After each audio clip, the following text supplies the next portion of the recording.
The massive alien ships appeared in space like deadly shadows blocking out the stars.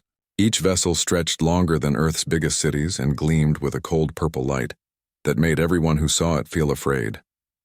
The Valdoran Empire had come to humanity's solar system, and they brought death with them. Admiral Jake Morrison stood on the bridge of humanity's strongest warship, the ESS Defiance. His weathered face showed no fear, but his hands gripped the metal railing so tight his knuckles turned white. Through the wide windows, he could see the enemy fleet hanging in space like a wall of doom. There were so many ships that they blocked out entire sections of starlight. The Valdorans had destroyed 73 different worlds in less than 100 years. Every planet they found, they conquered. Every species they met, they enslaved. Their technology was so advanced that most civilizations surrendered without even fighting. Those brave enough to resist were turned to ash and forgotten. Now it was humanity's turn to face this unstoppable force. Lieutenant Amy Carter worked at her station, her fingers dancing across glowing buttons and screens.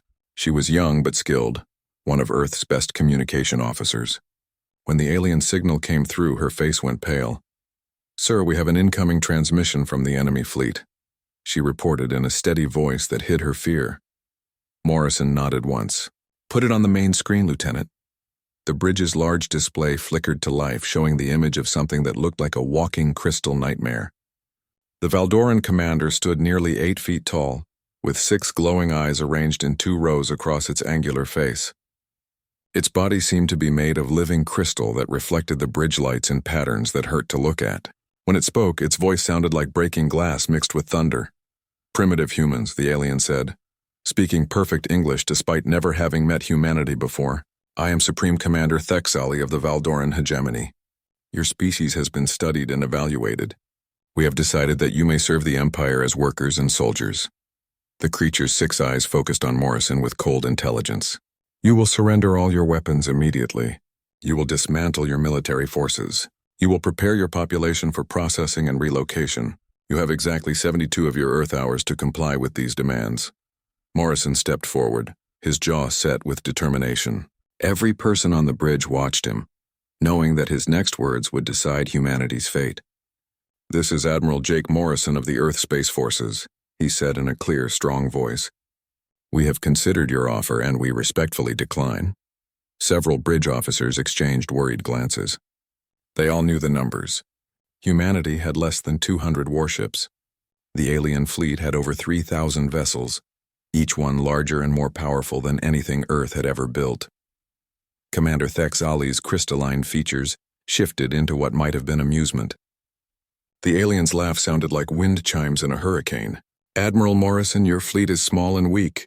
Your technology is centuries behind ours. Do not mistake courage for wisdom. We have broken species with far greater power than yours." Morrison's eyes never left the alien commander's face. "And don't mistake humanity for just another species you can push around. We didn't crawl out of caves and reach for the stars just to kneel before the first bully that showed up at our door." The alien's 6 eyes narrowed, and its crystalline body seemed to pulse with anger. "Very well, Admiral. When your cities burn and your children cry in the ruins, remember that you chose this path. We have destroyed the Kalari, who possess shields that could stop the fire of stars. We have crushed the Zephyrians, whose weapons could crack planets in half. All of them now serve the hegemony as slaves." The transmission ended abruptly, leaving the bridge in heavy silence. Everyone knew what this meant. War was coming and humanity was hopelessly outmatched. Captain Lisa Hayes walked over to Morrison. She had served with him for 15 years and knew him better than anyone. "Sir, the computer projections don't look good. Even with our newest plasma weapons and energy shields, we're facing impossible odds." Morrison nodded grimly. He had seen the same reports. In every simulation Earth's military had run, humanity lost completely. The alien fleet was simply too large and too advanced. "Lisa, send an emergency message to Earth Command.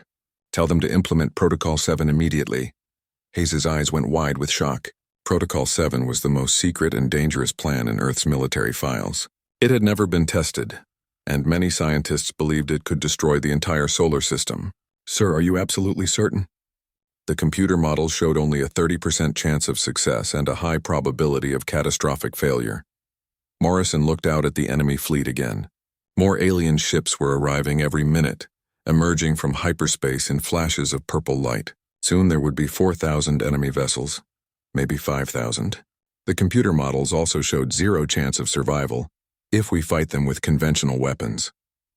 Sometimes you have to roll the dice and hope that human luck is better than alien mathematics. As Morrison gave the order for humanity's fleet to begin retreating toward Earth, he thought about the choice they faced. They could surrender and hope the aliens would be merciful masters, or they could fight and probably die in the attempt. But Morrison knew that surrender was not really an option. Humanity had spent thousands of years fighting for freedom. They had survived ice ages, plagues, world wars, and the long journey to reach other planets. They would not give up their freedom now. The human fleet began moving away from the alien armada, but it was not a panicked flight. Every ship maintained formation. Every captain followed orders precisely. They were retreating, but they were retreating with dignity and purpose. On his crystal ship, Commander Thexali watched the human vessels pull back toward their home planet. The alien commander felt satisfied. This was how it always went. The inferior species would realize they could not win, they would retreat to their homeworld, and then they would surrender when faced with the complete destruction of everything they loved. But Thexali had made one important mistake in his calculations. He had studied human technology and counted human ships, but he had not truly understood human nature. He did not know that when humans were cornered and facing extinction, they became more dangerous than any weapon in the galaxy. As the human fleet disappeared into the darkness between planets, Admiral Morrison was already thinking about Protocol 7. It was dangerous, untested, and might kill everyone in the solar system. But it was also humanity's only chance to show these crystal-skinned bullies that Earth's children would never kneel to anyone.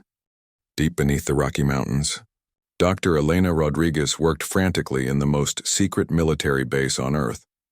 The underground facility buzzed with activity as hundreds of scientists and engineers raced against time to save humanity.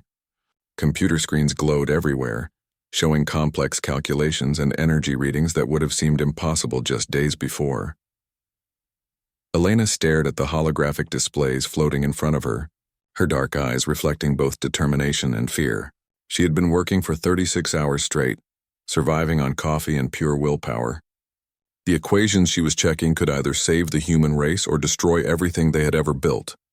General Patrick Davis entered the command center, his uniform perfectly pressed despite the chaos around them. He had not slept in 2 days, but his voice remained steady and strong.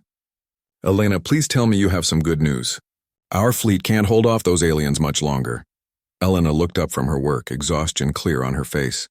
"The quantum resonance cascade is mathematically sound, Patrick, but we're talking about turning our sun into a weapon. One small mistake in our calculations, and we don't just lose the war against the aliens. We could tear a hole in space itself and destroy our entire solar system. High above them in space, Admiral Morrison's fleet continued its fighting retreat toward Earth. The human ships were smaller and faster than the massive Valdoran vessels, but every battle cost them precious ships and brave crews. The aliens seemed to be playing with them, like a cat toying with mice before the final kill." On the bridge of the ESS Defiance, Lieutenant Ben Parker studied his tactical displays with growing concern. "Sir, we've lost 3 more ships in the last hour. The enemy isn't even using their main weapons yet. They're destroying us with what appears to be their secondary gun systems." Morrison watched another human vessel explode in a brief flash of light against the darkness of space. Each lost ship meant hundreds of dead crew members, people who had families waiting for them back on Earth. "They want us to feel hopeless, Ben. It's classic military psychology. Make the enemy think they have no chance of winning, and they'll surrender without a real fight." Captain Lisa Hayes moved closer to the Admiral, lowering her voice so only he could hear. "Jake, the crew is starting to ask questions about Protocol 7.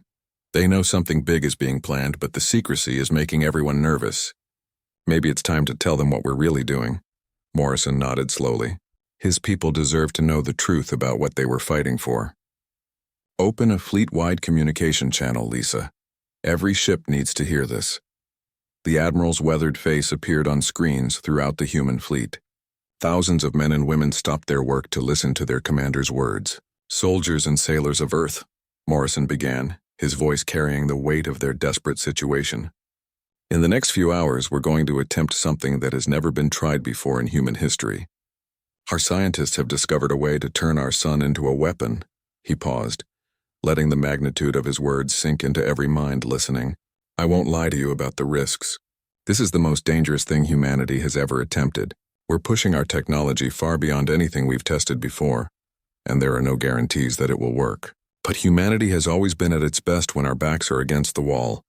Morrison's eyes seemed to look directly at each person watching. We survived ice ages that should have killed us. We survived diseases that wiped out entire cities. We survived wars that nearly destroyed our civilization. We learned to fly when everyone said it was impossible. We reached the moon when people called it a fantasy. We built homes among the stars when critics said we should stay on Earth. Today, we find out if we're worthy of the freedom we've fought so hard to achieve. Meanwhile, on the lead Valdoran vessel, Commander Thexali studied the retreating human fleet with growing irritation. The primitive ships were proving faster and more maneuverable than his intelligence reports had suggested. More annoying, their crews seemed to prefer death to surrender, fighting to the bitter end even when facing impossible odds. Supreme Commander, reported Tactical Coordinator Vexry, approaching with obvious concern. The humans have withdrawn to their inner solar system. Our long-range sensors are detecting unusual energy patterns near their star. Thexali's 6 eyes focused on the tactical display showing the human star system. Define unusual, Coordinator. Massive construction activity around multiple orbital platforms near their sun. They appear to be building something large, but our sensors cannot penetrate the electromagnetic interference they're generating. The energy readings are unlike anything in our databases. Thexali's crystalline features hardened with annoyance. It does not matter what desperate plan they are attempting. We have faced the final struggles of dying civilizations before. No species has ever developed technology capable of threatening the Valdoran Empire. Increase our speed. I want this system conquered within the next rotation period. Back on Earth, Dr. Rodriguez made final adjustments to the solar array network, a chain of quantum resonance satellites positioned in perfect formation around the sun. Each satellite contained technology that could manipulate the star's magnetic fields, theoretically allowing them to trigger and direct massive solar flares with surgical precision. The science behind it was revolutionary and terrifying. By creating quantum resonance patterns in the sun's magnetic field, they could force the star to produce directed energy bursts, millions of times more powerful than any weapon humanity had ever built. The solar flares would travel at nearly the speed of light, carrying enough energy to vaporize anything in their path. Elena, we're running out of time, General Davis warned, checking the latest reports from Admiral Morrison's fleet. The alien armada will be in attack range of Earth in less than 10 hours. If we're going to do this, it has to be now. Elena's hands shook slightly as she entered the final commands into her control system. I know, Patrick. We get exactly one chance at this. If the resonance cascade fails to form properly, or if we can't control the solar output, we could accidentally sterilize our own planet. The energy levels we're dealing with are beyond anything humans have ever attempted to harness. As she spoke, another urgent report arrived from the fleet. The Valdorans had finally committed their main battle line to the attack, and human casualties were mounting rapidly. What had started as an organized retreat was becoming a desperate flight for survival. Elena closed her eyes for a moment, thinking about her daughter safely hidden in the underground shelters. When she opened them again, her face showed the resolve that had carried humanity through every crisis in their history. Send the activation codes to all solar array stations, Patrick. It's time to find out if humanity can truly harness the power of a star. The solar satellites hung around Earth's sun like a necklace of metal and hope, each one representing humanity's last desperate chance for survival. Dr. Elena Rodriguez watched the final alignment procedures from the underground command center, her heart pounding as the countdown reached its final moments. Everything humanity had ever achieved depended on the next few minutes. Admiral Morrison's battered fleet limped toward Earth's outer defenses, pursued by the relentless Valdoran armada. The human ships had fought bravely, but they were down to fewer than 60 vessels from their original force of nearly 200. Behind them, the alien fleet advanced like a wall of crystalline death, their purple weapons charging for the final assault. Sir, the Valdorans are moving into their attack formation, reported Lieutenant Amy Carter, her voice tight with controlled fear. They'll be in optimal firing range in 18 minutes. Morrison activated his communications array one last time, reaching every remaining ship in his fleet. All vessels, this is Admiral Morrison. Execute defensive pattern Omega and prepare for final stand protocols. Remember, we're not just buying time anymore. We're giving humanity its one chance to show these invaders what we're truly made of. Commander Thex Ali stood on the bridge of his massive flagship, watching the pathetic remains of the human fleet, with something approaching disappointment. The battle had been easier than expected. These primitives had shown more courage than intelligence, throwing their lives away in meaningless gestures of defiance.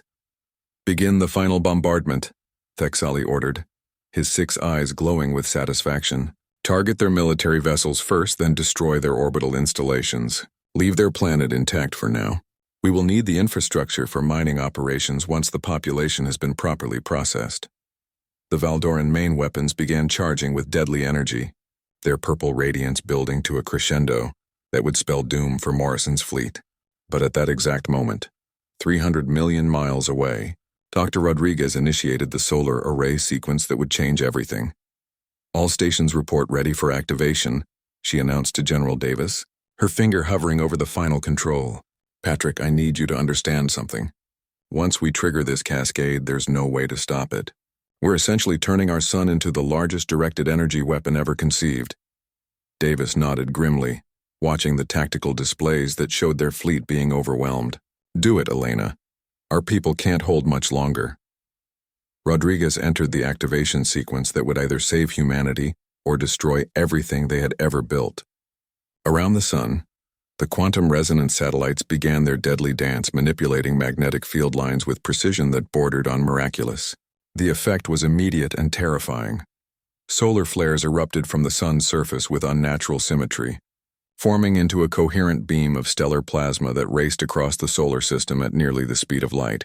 The energy stream was so intense that it ionized the vacuum of space itself, creating a corridor of blazing destruction aimed directly at the Valdoran fleet. On his flagship, Commander Thex Ali had only seconds to comprehend what was happening. His crystalline eyes widened in disbelief as his sensors detected the approaching wave of stellar fire. Nothing in Valdoran history had prepared him for this moment. "Impossible!" he shrieked, his voice cracking like breaking crystal. "No species has ever weaponized a star. This violates every law of physics and warfare. Raise all defensive screens. Execute emergency evasive maneuvers." But the Valdoran ships, designed for overwhelming firepower rather than speed, could not escape the solar flare's path. The massive crystalline vessels that had terrorized the galaxy for centuries suddenly found themselves facing the concentrated fury of an entire star. Their exotic shields, designed to deflect conventional weapons, began to buckle and fail under the assault of pure stellar plasma. Admiral Morrison watched in awe as dozens of enemy vessels simply disintegrated, their crystalline hulls unable to contain the energies tearing through them. Ships that had seemed invincible moments before were reduced to glowing debris in seconds. "Dear God," he whispered, hardly believing what he was seeing. "We actually did it." But the celebration was far too early. The solar flare, while devastating to the Valdoran fleet, was also proving dangerously unpredictable. The stellar energies were spreading beyond their carefully calculated parameters, growing larger and more chaotic with each passing second. "Admiral," Lieutenant Ben Parker called out in alarm, his face pale as he studied his instruments. "The solar flare is destabilizing. It's expanding far beyond our projected blast radius." Morrison's blood turned to ice as he realized the implications. The weapon they had unleashed to save humanity was now threatening to destroy everything they were trying to protect. The expanding stellar plasma was heading directly toward Earth's orbital stations, the moon bases, and potentially the planet itself. "All ships, emergency burn toward Earth," Morrison commanded, his voice cutting through the chaos on every bridge. "Maximum speed. We need to evacuate our people before that plasma wave reaches the inner system." Dr. Rodriguez worked frantically at her controls, desperately trying to collapse the quantum resonance field before it grew beyond all containment. Sweat poured down her face as she entered command after command, but the system was no longer responding to her instructions. "It's not working," she shouted to General Davis, panic creeping into her voice for the first time. "The solar magnetic field is in complete chaos. We've lost control of the resonance cascade." As Morrison's fleet raced toward Earth at maximum acceleration, they could see the massive wall of stellar fire pursuing them across space. The sight was both beautiful and terrifying. like watching the end of the world painted in colors of fire and destruction. Behind them, the surviving Valderan ships were regrouping around Commander Thexali's damaged flagship. The alien commander's rage had grown beyond anything his species had ever recorded. His crystalline exoskeleton bore deep scorch marks from the stellar assault, and his 6 eyes burned with humiliation and fury. Humans. Thexali's transmission crackled with static and emotion. You dare to wound the stars themselves? You have violated the very foundations of civilized warfare. Your species will pay for this abomination with every life in your miserable system. The race was now on between 3 forces of destruction. The expanding solar flare that threatened to sterilize the inner system. The vengeful Valderan survivors seeking to punish humanity for their audacity, and time itself. Could humanity find a way to stop their own weapon before it destroyed everything they had fought to save? And even if they succeeded, would anything be left to face the aliens' revenge? The wall of stellar fire raced across the solar system like the breath of an angry god, expanding far beyond anything Dr. Elena Rodriguez had calculated. She worked desperately at her control station, her fingers flying across holographic displays as she tried to find some way to stop the monster they had created. "Elena, what's our status?" General Patrick Davis demanded, watching the tactical screens that showed the plasma wave bearing down on Earth's moon and orbital facilities. "I'm attempting to create a counter-resonance pattern," she replied, sweat beading on her forehead despite the cool underground air. "If I can destabilize the quantum field at specific frequencies, it might collapse the cascade before it reaches our populated areas." Admiral Morrison's surviving fleet pushed their engines beyond all safety limits, racing to evacuate personnel from Luna Base and the outer mining stations. Behind them, the damaged Valderan vessels had regrouped under Commander Thexali's furious leadership, their crystalline hulls scarred but still deadly. "Sir, we're receiving emergency evacuation requests from 17 different facilities," reported Captain Lisa Hayes, her voice strained with the weight of impossible decisions. "Luna Base alone has 10,000 people. At our current speed, we can't reach them all before the plasma wave hits." Morrison's jaw tightened as he stared at the tactical display. Every dot of light represented thousands of human lives, and he didn't have enough ships to save them all. "Patch me through to all station commanders immediately. Tell them to initiate emergency evacuation protocols. Every ship that can fly, every escape pod that can launch, needs to get our people away from that wave." On Luna Base, Commander Steve Mitchell watched the approaching wall of stellar fire through the station's main observatory. The sight was both beautiful and terrifying, like watching the end of everything painted in colors of pure energy. The base housed nearly 10,000 civilians and military personnel, far too many for the available evacuation ships. "All non-essential personnel report to emergency shelters immediately," Mitchell announced over the base-wide communication system, his voice calm despite the chaos around them. "Essential personnel prepare for partial evacuation. We're going to save as many lives as we can." The first civilian transports launched from Luna Base just as the outer edge of the plasma wave struck the abandoned defense satellites orbiting Earth's moon. The automated platforms simply vanished, their metal and electronics vaporized instantly by the concentrated fury of weaponized starlight. Commander Thexali surveyed his decimated fleet from the bridge of his damaged flagship, his 6 eyes burning with humiliation and rage. Of his original 3,000 vessels, fewer than 800 remained operational. His crystalline exoskeleton bore deep scorch marks from the stellar assault, visible proof of humanity's impossible achievement. "Supreme Commander," reported his tactical coordinator, approaching with obvious fear. "The human weapon appears to be beyond their control. Our projections indicate it may destroy their own homeworld." Thexali's features twisted into something that might have been satisfaction mixed with fury. "Excellent. Let them burn in the fire of their own making. But we will not allow them to die so easily. Prepare the remaining fleet for immediate attack on their evacuation vessels. If they wish to play with stellar fire, they will learn the true price of such arrogance." Back on Earth, Dr. Rodriguez achieved a breakthrough that might save everything. "Patrick, I think I've found the solution. If we can create a localized gravitational anomaly using the remaining orbital platforms, we might be able to bend the plasma stream away from Earth." "What do you need?" Davis asked immediately, understanding that every second counted. Every available power source redirected to the gravitational manipulation arrays immediately. "And Admiral Morrison's fleet needs to position themselves. in a very specific formation to create the necessary quantum interference pattern.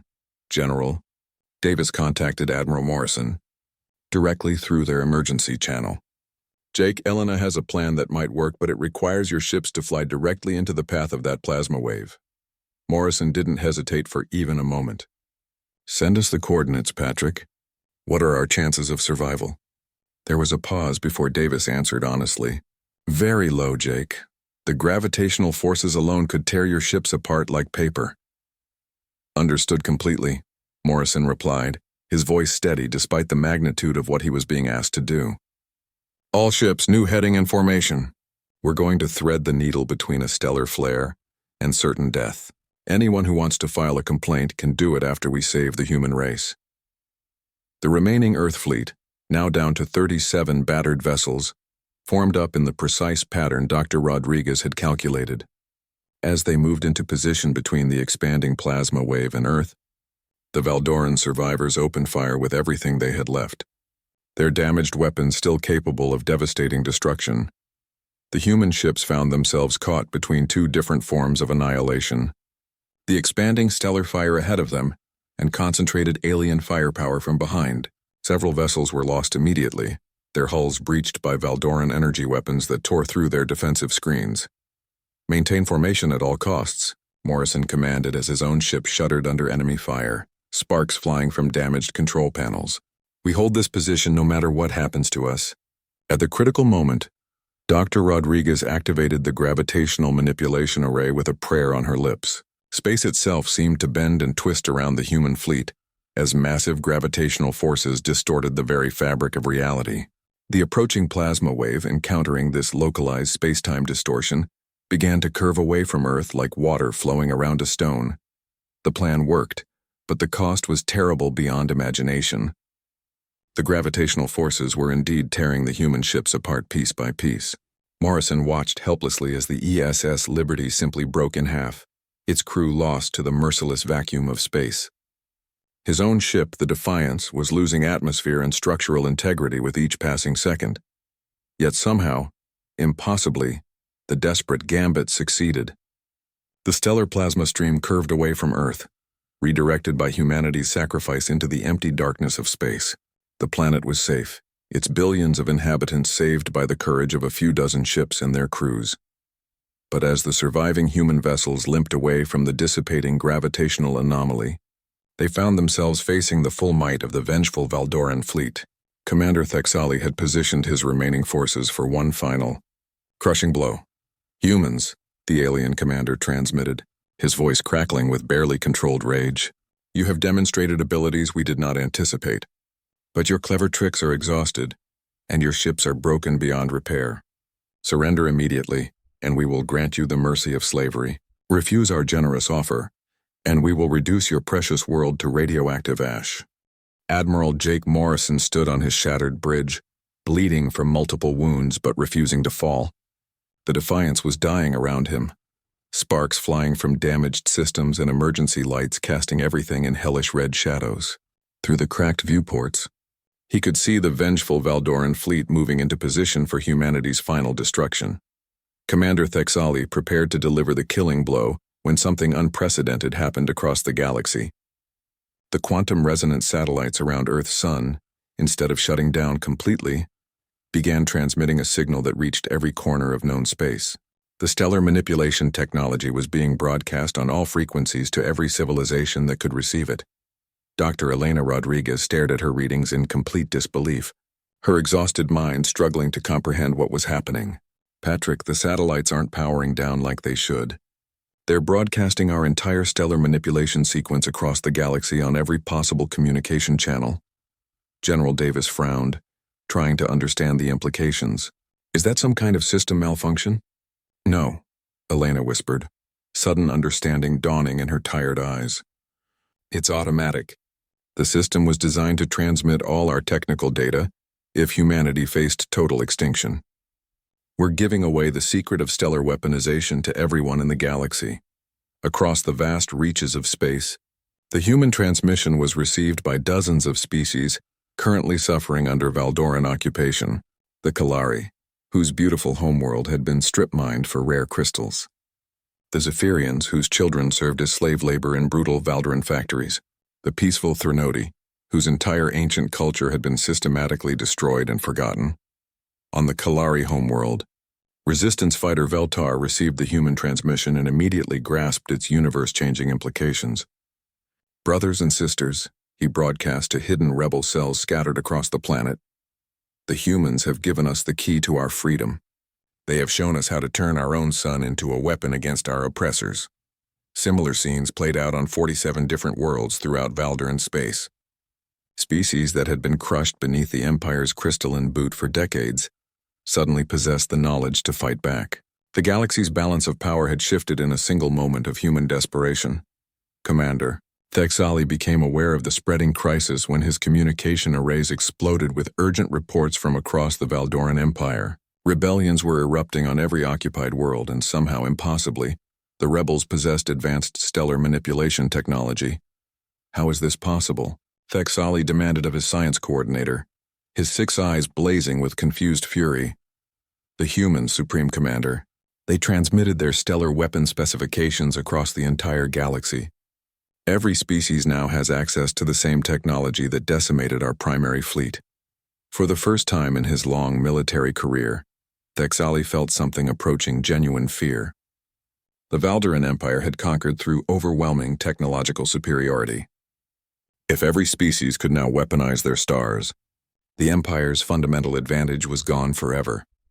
Admiral Morrison, barely conscious on his ruined bridge, managed a weak smile as reports flooded in from monitoring stations around the galaxy. "Lisa," he whispered to Captain Hayes, "are you reading these signals?" Hayes nodded, tears streaming down her face as she watched the tactical displays. "Jake, there are 47 stellar manipulation events happening simultaneously across Valdoran space. It's not just us anymore. The entire galaxy is fighting back." The first world to achieve liberation was Threnodi Prime, where the peaceful poets and philosophers had suffered under alien occupation for 50 long years. Their stellar manipulation created a focused beam that destroyed the orbital control platform, allowing their ancient songs of freedom to ring out across space once more.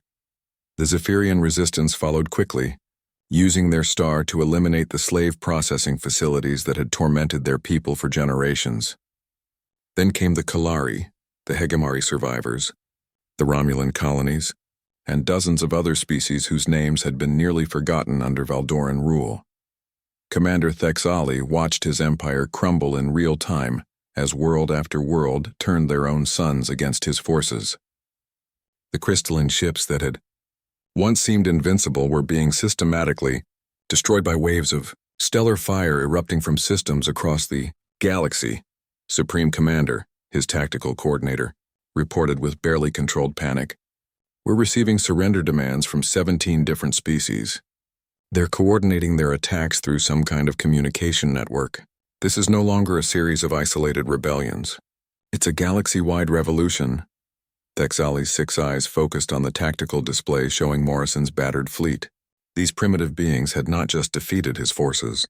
They had fundamentally changed the nature of galactic civilization forever by sharing their discovery with everyone. "Open a direct channel to the human admiral," he commanded, his voice heavy with something that might have been respect. Morrison, supported by 2 crew members, faced the alien commander one final time. Blood trickled from a cut on his forehead, but his eyes remained defiant. "Admiral Morrison," Thexali said, his voice now carrying a grudging acknowledgement of what had been accomplished. "You have achieved something we believed impossible. In your desperation to save your own world, you have liberated half the galaxy from our rule." Morrison straightened despite his injuries, drawing on reserves of strength he didn't know he still possessed. "We told you not to underestimate humanity, Commander. We don't just fight for ourselves. We fight for the principle that no species should ever have to bow to another." Thexali was silent for a long moment, processing the magnitude of what these humans had accomplished. "The Valdoran Empire is finished, Admiral. Our conquest fleets are being destroyed across 47 star systems. Our subject worlds are free. What you have accomplished in a single day, we thought would take millennia to achieve." "What happens now?" Morrison asked, genuinely curious about the future. "Now, Admiral Morrison, the galaxy learns a new way of existence. Your species has proven that advanced technology means nothing without the will to remain free. We withdraw from this system and all others. The age of Valderan dominance is over forever. As the surviving Valderan ships limped away from Earth's solar system, Dr. Rodriguez received confirmation that the stellar manipulation cascades across the galaxy were stabilizing. Each liberated world had successfully controlled their stellar weapons, proving that humanity's desperate gambit had worked beyond their wildest dreams. 6 months later, Admiral Morrison stood before the newly formed Galactic Liberation Council on the neutral world of New Haven. Representatives from dozens of formerly enslaved species had gathered to establish new principles of interstellar relations based on freedom and mutual respect. The Age of Empires was over. The Age of Free Worlds had begun, and it all started because humanity refused to bow.